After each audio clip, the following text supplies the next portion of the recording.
নমস্কার, জয় মা তারা। এতদিন তো আপনাদের বহুত টিপস দিয়েছি, বহুত কিছু করতে বলেছি। আজকে একটা মন্ত্র বলবো, একটা চমৎকারী মন্ত্র, যে মন্ত্রটি আপনি যদি চ্যান্ট করতে থাকেন সব সময়, যে কোনো জায়গায়, এর জন্য কোনো নির্দিষ্ট জায়গা নেই, নির্দিষ্ট কোনো সময় নেই, নির্দিষ্ট কোনো ডেট নেই, কিচ্ছু নেই।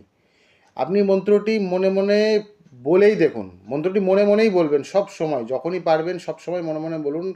100% আপনার জীবনে উন্নতি হতেই হবে, 100% উন্নতি হবেই। একদম সামান্য একটা মন্ত্র, একদম যৎ সামান্য। মন্ত্রটি হলো, ভালো করে যদি মনে না থাকে কোথাও লিখে রেখে দেন, ওং নমো বাসুধারে স্বাহা, ওং নমো বাসুধারে স্বাহা, ওং নমো বাসুধারে স্বাহা, ওং নমো বাসুধারে স্বাহা। এইভাবে আপনি মনে মনে চ্যান্ট করতে থাকুন, সব সময় চ্যান্ট করুন, দেখুন আপনার জীবনে কেমন পরিবর্তন আসে। আপনি করেই দেখুন, পরিবর্তন 100% আসবে। নমস্কার, জয় মা তারা। আপনার জীবনে পরিবর্তন আসলে অবশ্যই কমেন্ট বক্সে জানাবেন কী পরিবর্তন হলো না হলো। তাছাড়াও যদি পার্সোনাল কোনো কিছু দরকার থাকে অবশ্যই জানাবেন কমেন্ট বক্সে। সুরাহা 100% পেয়ে যাবেন। নমস্কার, জয় মা তারা।